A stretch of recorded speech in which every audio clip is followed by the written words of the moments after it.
Hey traders, welcome back to my channel. In today's video, we're going to look at multi-time frame zones and how I use them. So you're not going to see a whole lot of time frames in the way I trade in terms of where I place my zones. So really what we're going to be looking at today are 4-hour zones, daily zones, and then some weekly zones. I don't often plot monthly zones. I will look at monthly structure and you'll see what I mean in the rest of this video, but I don't plot them. So I'm going to show you how I use multi-time frame zones to actually catch an entry. It should be a pretty short and sweet video, and we'll just get right into it. So looking at the USDCAD on the 4-hour chart. So that's not where I'm going to start. I'm actually going to start by going to the monthly time frame just to look at overall structure and trend direction. So I can see that on the monthly time frame we have been quite bullish, right? So I would take note of that. And if you're a beginner, I would write all these things down. You can either write it on your chart, so we can say, and this is a good habit to get into. So on the monthly, we're bullish.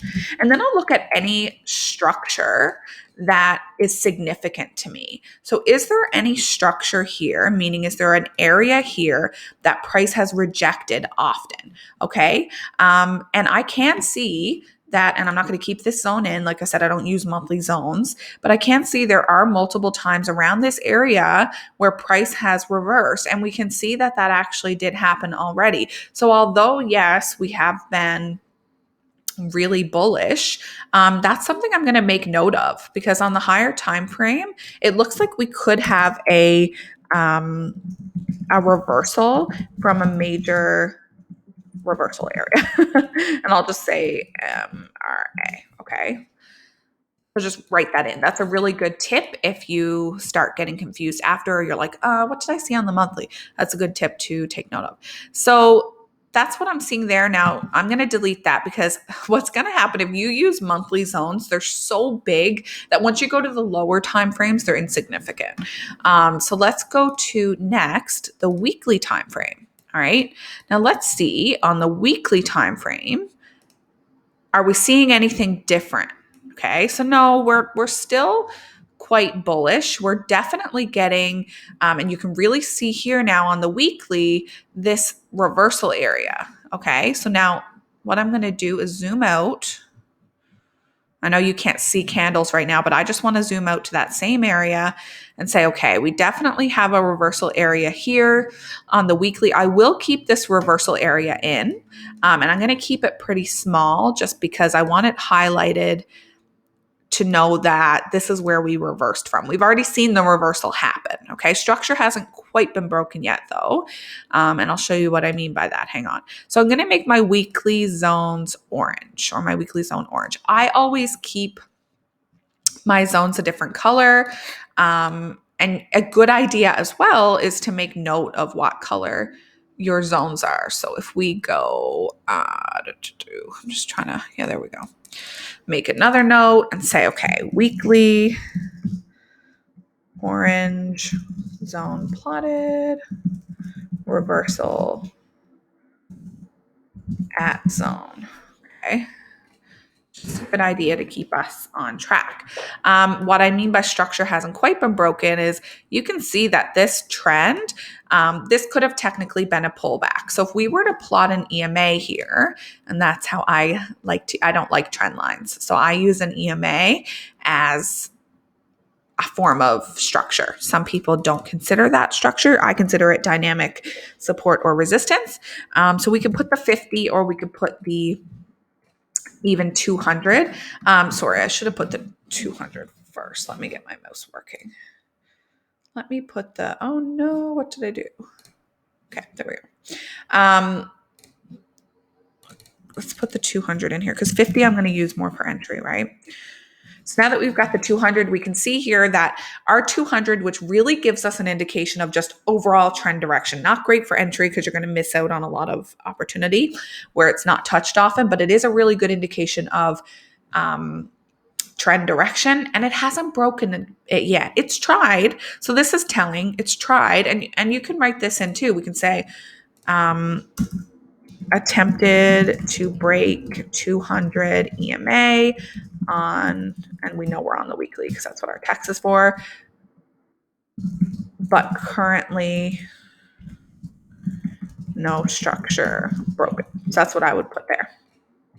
I feel like this is going to be a really helpful video to you guys because this is kind of taking you through my thought process completely, which is not always right, but I've definitely learned a lot of tricks along the way that hopefully you guys are enjoying hearing.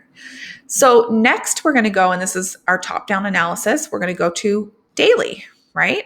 So now in the daily time frame, we can see that price actually did break that structure a few times. However, what's more notable to me is that price is just going through this area. That's what's happening right there. And what does that indicate? It indicates consolidation. So now we can say, okay, on the daily time frame, we are seeing consolidation. Consolidation is what I'll leave for now. And our weekly zones, because we will draw in our weekly zones now, will be, let's make them purple. You can choose whatever colors you want by all means. Make it look pretty. Honestly, I use different ones every time. I just like to keep them, different because it confuses me when they're not. So looking at the daily time frame, I'm just trying to zoom out while still, Trading View really annoys me sometimes with how we have to constantly adjust it. It really annoys me. Okay. So now looking at the daily, it does appear we are in a range, right? It was broken here, but there's definitely significant structure here. So we can see this level here has been tested multiple times. There's a little bit of slippage down there. I'm not going to consider that in my zone. And we're going to make this guy purple. So this is our daily. Oops. I'm going to confuse the hell out of you guys, aren't I? These are daily zones. I wrote weekly in our last thing, daily zones, right? So we can see we had rejection from that zone. We can see that looking at the 200 EMA, we are actually below it. But it's also the EMA has been going through price. So indicating that we don't have a nice strong trend. And we're kind of stuck between these two areas. Let me draw in this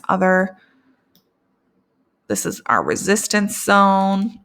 Okay, and I'm keeping that purple. So no, I know on the daily, and it hasn't quite broke that yet. And I think I just spoke about this actually in another video that on the daily,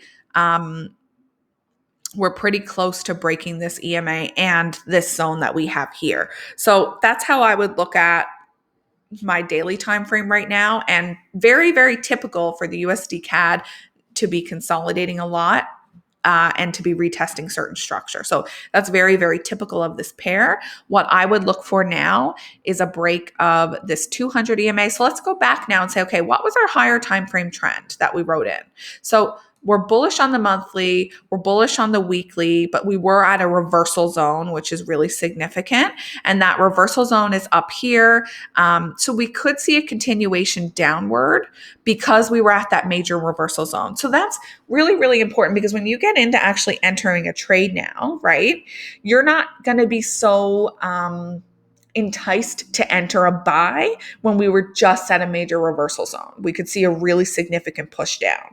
So just be cautious when you're entering a trade, a buy, and that gives you so much knowledge because it'll really avoid you from kind of getting overly eager to enter a buy here saying, oh, like I've got that little breakout of that structure. I should just buy. But when we actually zoom out and look at the bigger picture and say, I had this major reversal area on the higher time frames, we're still really bullish, then it becomes a lot easier to make your mind up. Bearish is what I meant to say. We're still bearish from this point down. So just keep that in mind. It doesn't mean like you can't enter a buy because, to be honest, if I saw a break of this 200 EMA and a strong break of this structure, yeah, I don't think a buy is a bad idea, right? Like we have right at that 200 EMA, we have another daily zone. And yeah, if you get a break of that, then for sure we can buy. But just keep in mind what we're seeing on the higher time frames. That way, if you don't get a break there and you don't get confirmation and we get this push down, you can say, wow, that's in line with what I saw earlier on the higher time frames. Now, the 4-hour zones I simply put in for entry. So remember, these are all my daily zones right now. And what I would normally do is right around where I am sitting, I will delete my daily zone. So I'm going to delete this purple guy. We're going to keep our 4-hour zones blue. And I'll draw whatever level I'm closest to on the 4-hour. That just gives me a better entry because the lower the time frame, the smaller your zone, and you're going to get a little bit better of an entry there. So what I would look for here is an engulfing candle and draw a zone in. I can see that right here. So I'm actually going to draw it based on this little area here. I'm going to make it blue. I'm going to, I'm just going to kind of haul it out. I'm not extending it all the way. And that will be my 4-hour zone. So this is where I'd be looking for entry, right? A break or a retest, or even just to say, okay, we did break that 4-hour. Let's wait now till the daily is broken. So it really gives you a good overall idea of the market. So that's it, you guys. I'm going to stop there. Hopefully that gave you a few tips, especially when it comes to top-down analysis. So just keep those things in mind, and I'll see you guys in the next video.